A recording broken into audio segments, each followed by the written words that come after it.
the city and very close to the main Roman road, which ran out of Aldgate over towards Colchester.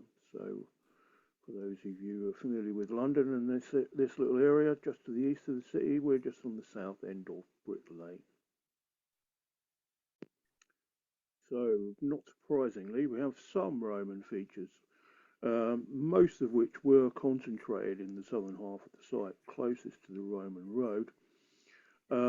Here we can see a particularly large quarry pit, so the scale's half a metre, so you can see this is quite a large feature. We took it down a metre 20, which is as far as we could safely do it.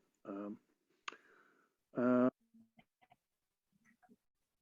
the survival of Roman features was very limited, we could say, but that was mainly due to the impact of later quarrying across the site.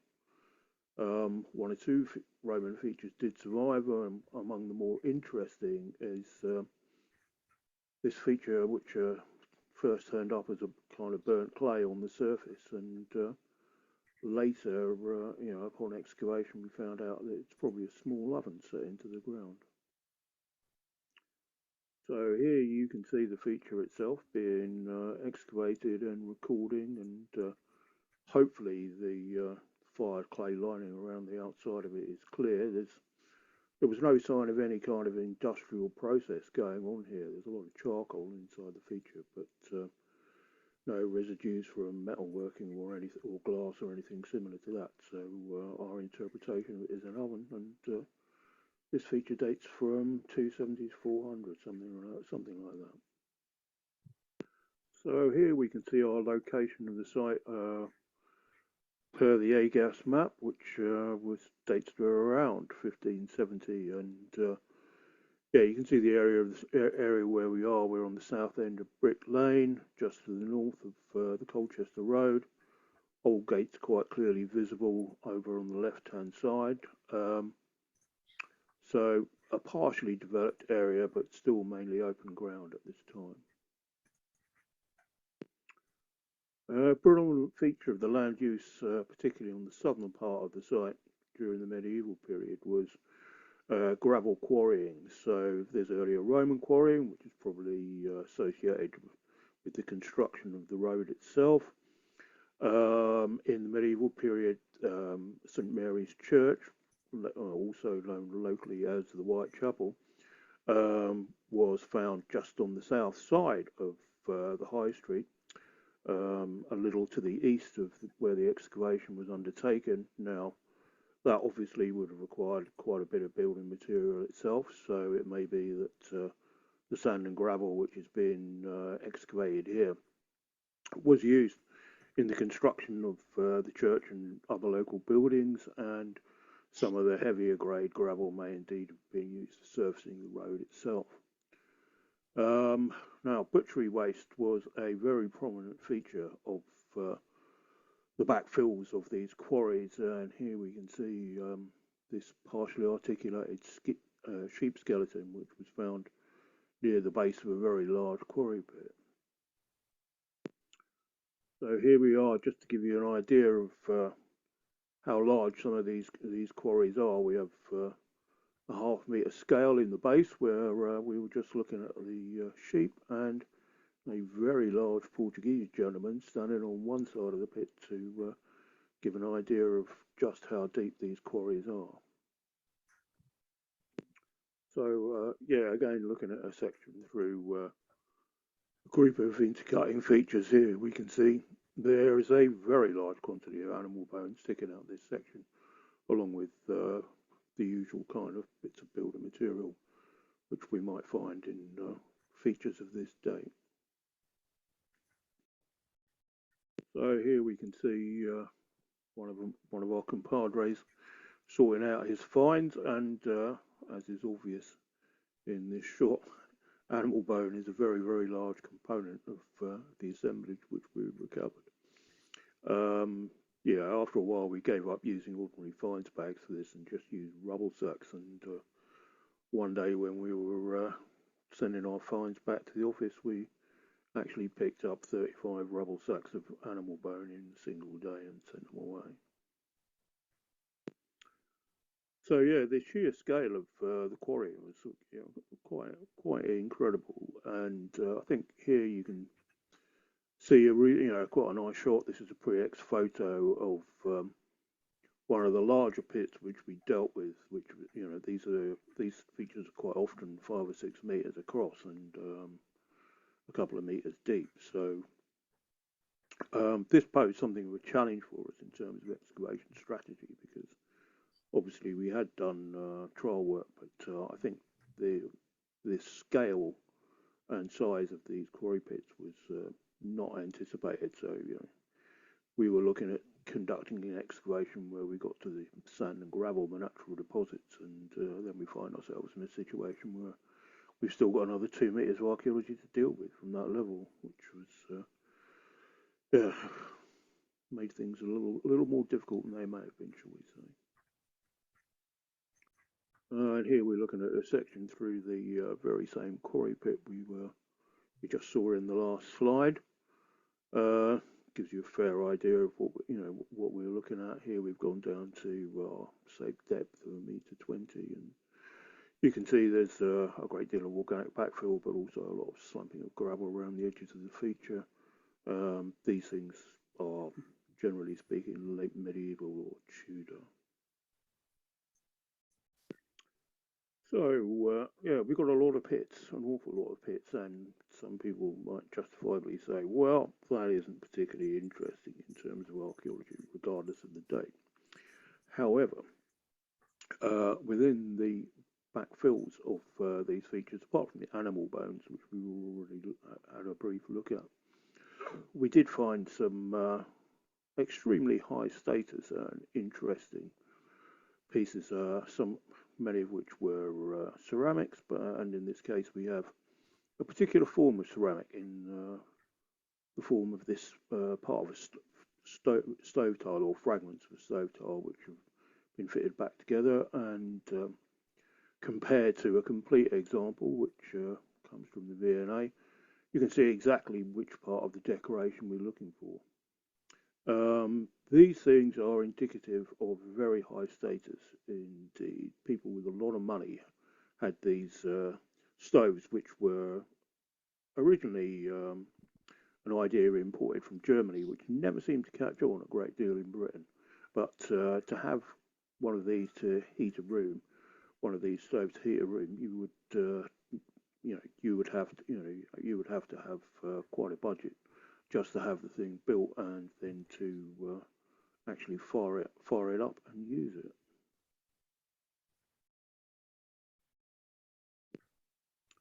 So, as I was saying, imported pottery was also formed a notable part of the assemblage which we recovered from all these late medieval and early post-medieval quarry pits.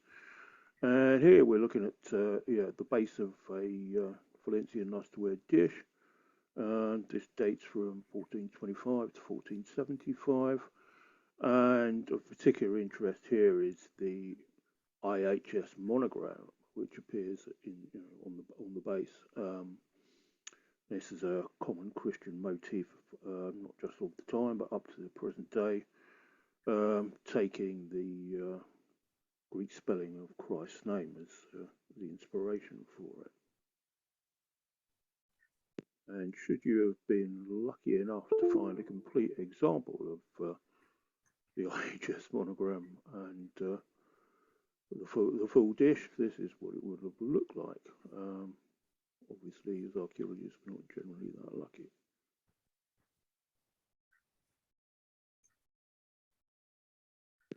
Another notable part of our assemblage were spurs. We had, I think, 8 we collected from across the course of the excavation, which is, in my experience, quite unusual. Now, it may well be that these derive from the inns, which are part of the local economy. They're obvious on maps from the 17th century onwards, and were probably in place considerably earlier. So it may well be we have a situation here where people are stopping their journeys into town. They can't get through the gate after dark, so plenty of people are on their way to and from cultures to run parts beyond. So yeah, most of the spurs we saw are probably medieval or early post-medieval types, and quite plain. Although obviously they are quite nice objects in themselves. Whereas here we can see something of considerably higher status, which probably dates to the 17th century, and the X-ray shows how how nicely inlaid this object would have been originally, rather than the rusty piece of metalwork which we recovered from the ground. So we've had a little look at the quarries, and in the area where we were just taking a look at sections through one of the larger features. Here we can see by the time we get to the 16th, 17th century, they had all been backfilled, and people had built over the top of them. So we have brick structures, brick floors, although the effects of the quarries are still obvious in some areas where the floors have slumped down quite considerably into the underlying features. So here we've got a kind of overhead shot of the same area, and hardly surprisingly, the urban development, the built-up area seems to be spreading away from the high street over time. So that would have been the first. The street frontage would have been the first area to be built up, and then as time passes, the quarries are in use and backfilled, and then gradually people build further and further out. So this is what we're looking at here. So yeah, returning a little to our earlier theme of high status imported pottery, that continues not just through the late medieval and early post-medieval period, but here we're up to around 1590, and we have this rather nice, finely worked piece of German stoneware. Now, in itself, the object which we just looked at, although it's very nicely made, may not look particularly impressive, but when we look at this is what it would originally have been part of. Now, not every one of them, I'm sure, would have had depictions of the electors of the Holy Roman Empire around the centre, but this is the kind of vessel which we're talking about. So clearly, these things are not just everyday objects. So here we have one of our fine archaeologists pondering what does all this mean. In this particular instance, we have a very large number of necks of Bartman jugs, which all came from the same brick-lined cesspit, which is being backfilled, and this possibly, given that these things are very commonly used for serving alcohol, this feature possibly is part of the backyard of one of the local inns, either the Nag's Head or the Green Dragon. And here we can just see a little collection of some of these Bartman jugs, which have been cleaned up and photographed once they've been taken off site. Nice looking. So here we are looking at Roke's map of 1746, 1747, around there. You can see the outline of the site transposed onto the onto the map, and just on the right hand side to the east you can see Nag's Head Stable Yard, and beyond that the Green Dragon Inn. St Mary's Church on the south side of the main Colchester Road, just to the east, south and east of the site.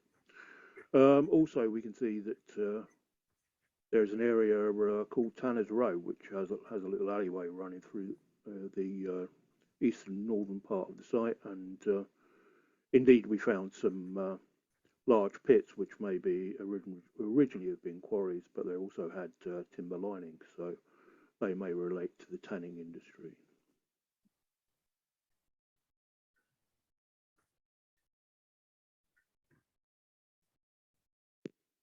Then we have on the left of our site to the west a couple of areas which are shown as sugar bakers. Now, sugar making manufacturing was something which is a major feature of the site. Had a long history going on over several hundred years. Here we've got a bit of documentary evidence or cartographic evidence for it. However, sugar making was just one of several industries which we had represented on the site. Here we have part of a very large or very solid crucible for working glass with glass residue on the inside of it. The deposits which we recovered these finds from generally dated to the 17th and 18th centuries. And here again we can see fragments of glassworking waste which we recovered from the site. Among the other industries which we have represented was bell making. Now, we have to admit that none of us actually recognised what these objects were when they were coming out of the ground. They were all collected as pieces of ceramic building material, and then later in examination back in our offices, we discovered that actually lots of them relate to the bell making industry. That bell making can be traced back to the Whitechapel and Aldgate area to 1420.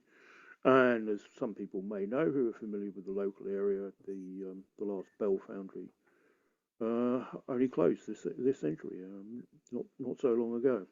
So this is a prominent local industry, and it's really nice to have recovered some evidence for it actually in the ground. So yeah, we touched briefly on sugar making as a prominent local industry. Here we can see part of a sugar mould which would have predated probably the Rogue's map, which we had a look at earlier. So sugar making starts early, continues through the 18th century, and indeed forms, was a major industry on the site itself in the 19th century.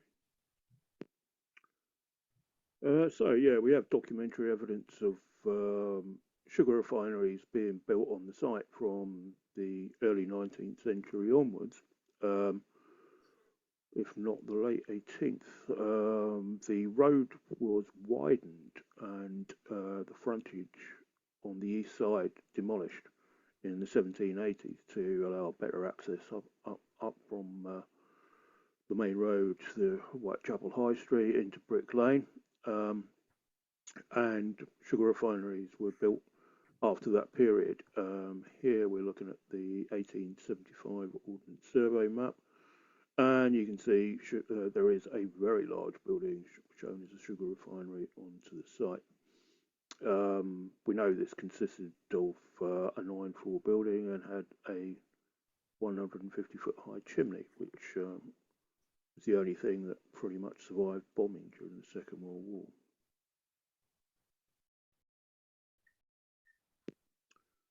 So obviously our excavation was part of a massive construction project which was being undertaken on the site. So unfortunately we can't have everything our own way, and although we have the foundation of the back of the sugar refinery, which is this very large wall on the left hand side underneath the red brace, this did rather ruin our photograph as far as the archaeology was concerned.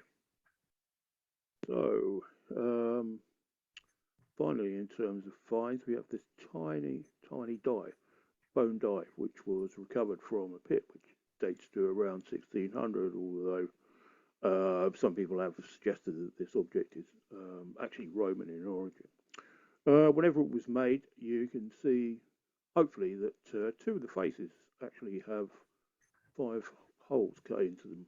So this is a fixed die. So China dice is not new by any means. And finally, of course, archaeology is all about the people who do the job. And Here are PCA's finest who served on the site, and here we're just having a little gathering outside, one of our fire practices to make sure all our drills are okay when we're working on the site. So thanks to everybody who worked there, and once again, thank you for the invitation to talk this morning.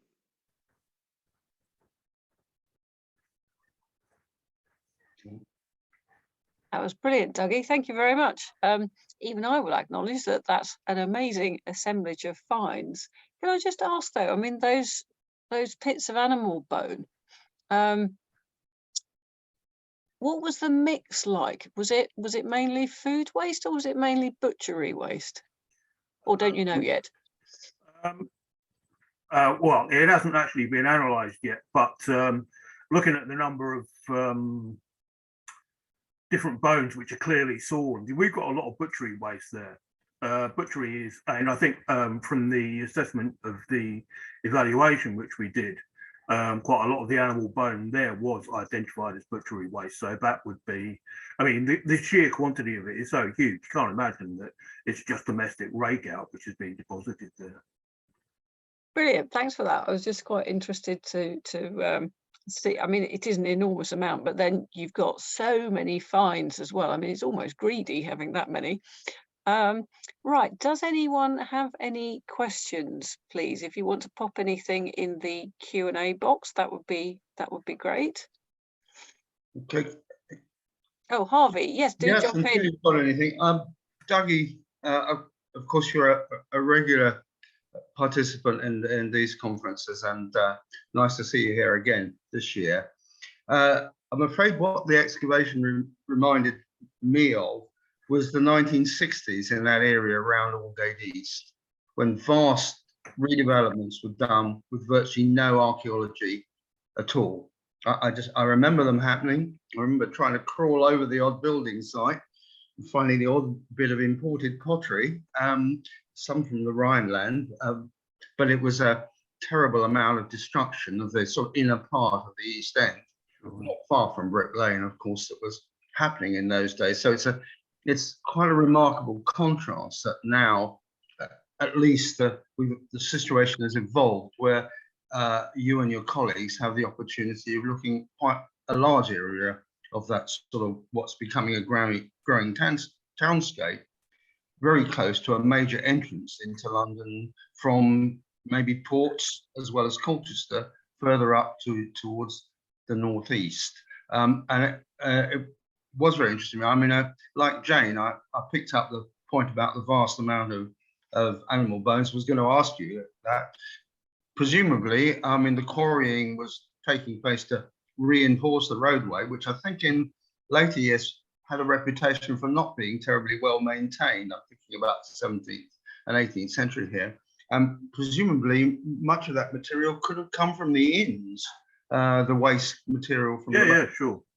That were buried there. But it's an interesting townscape. And again, I mean, it's a bit like coming into London via Southwark. I mean, quite clearly, you've got a whole system of inns there, which will be taking in many visitors coming into London or going away from London on a road we often perhaps don't pay a huge amount of attention to, that London Colchester route, and then which would connect with Ports further up. But I did find it a very interesting contribution, and it would be great to see what proportion of different animals were actually represented, and to see whether they're likely to have come from local consumptions on the use of that road. But it's a very interesting contribution, and it just showed how much can be learnt, I think, through time of an area which is very close to the city and is becoming more and more built up.